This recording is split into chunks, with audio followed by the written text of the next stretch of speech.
Cutting grass at 8 o'clock in the morning is not something that I had in my mind last night, especially since it's a pretty horrible day and it is raining. But I wanted to prepare that little piece of land just there, just knock that grass down flat so I can start doing some no-dig gardening. And that's something Charles Dowding has been doing for years with a lot of success as well. Yesterday I was moving a lot of things around in the garden. With it being autumn, it's important to get as much done as we possibly can so we haven't got a massive workload come spring. We know it's only going to get colder to a point where we don't want to be out there doing pretty much anything. So it's best to do it now. And it weren't until last night when I sat down after finishing everything that I needed to get done that I realised I'd got a bit of a backache. We're no spring chickens, we know that.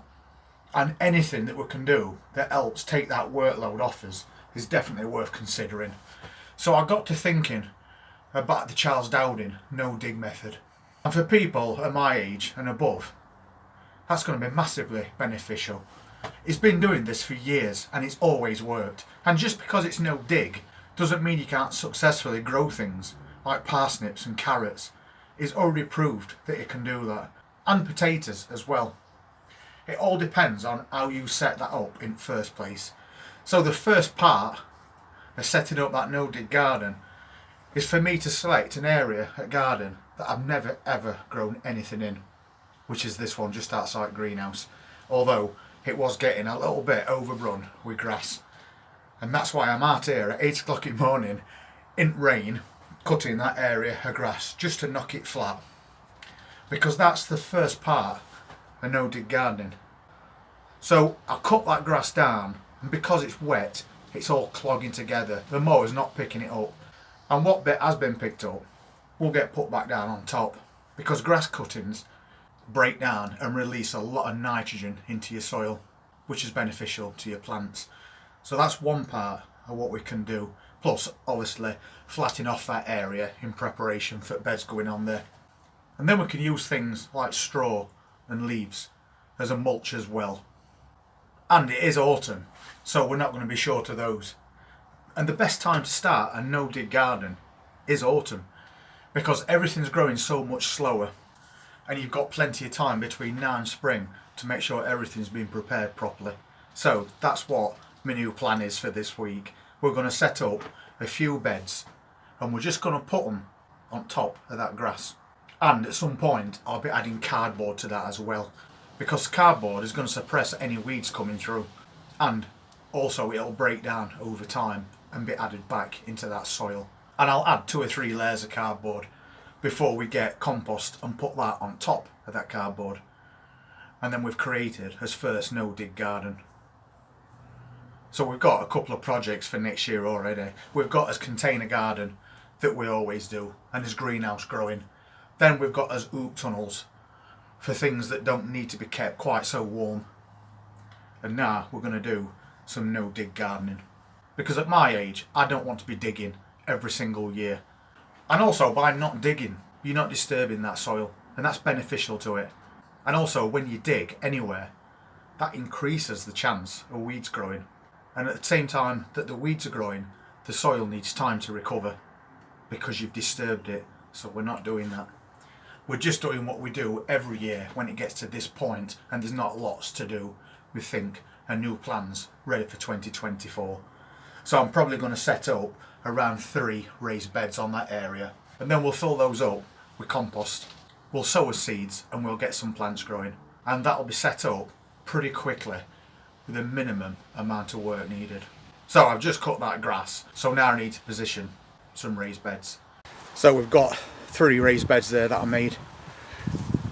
So we'll just get these popped down, positioned, and then that's the start. There is no dig gardening area.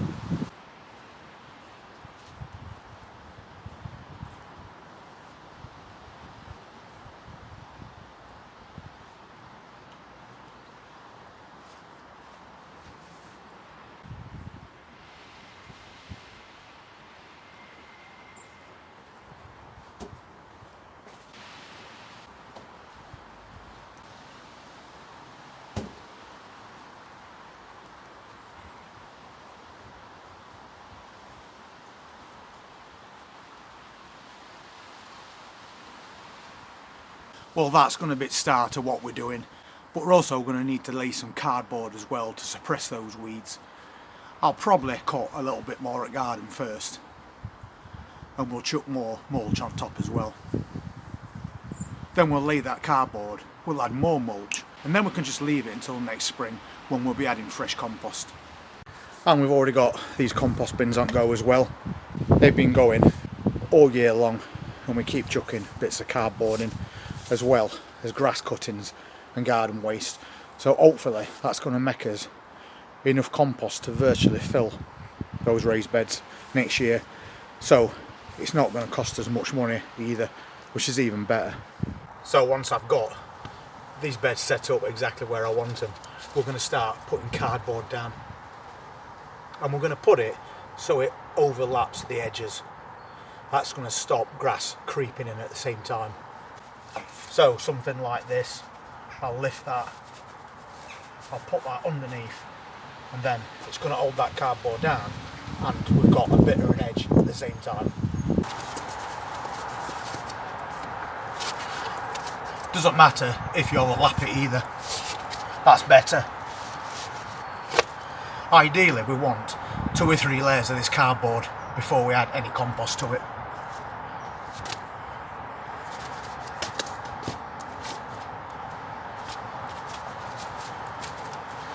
Well, that's a start, but since we've been forecast heavy rain all day long, I think we're going to have to leave it at that for now. We'll get older, more cardboard, and then we'll get every single bed all set up.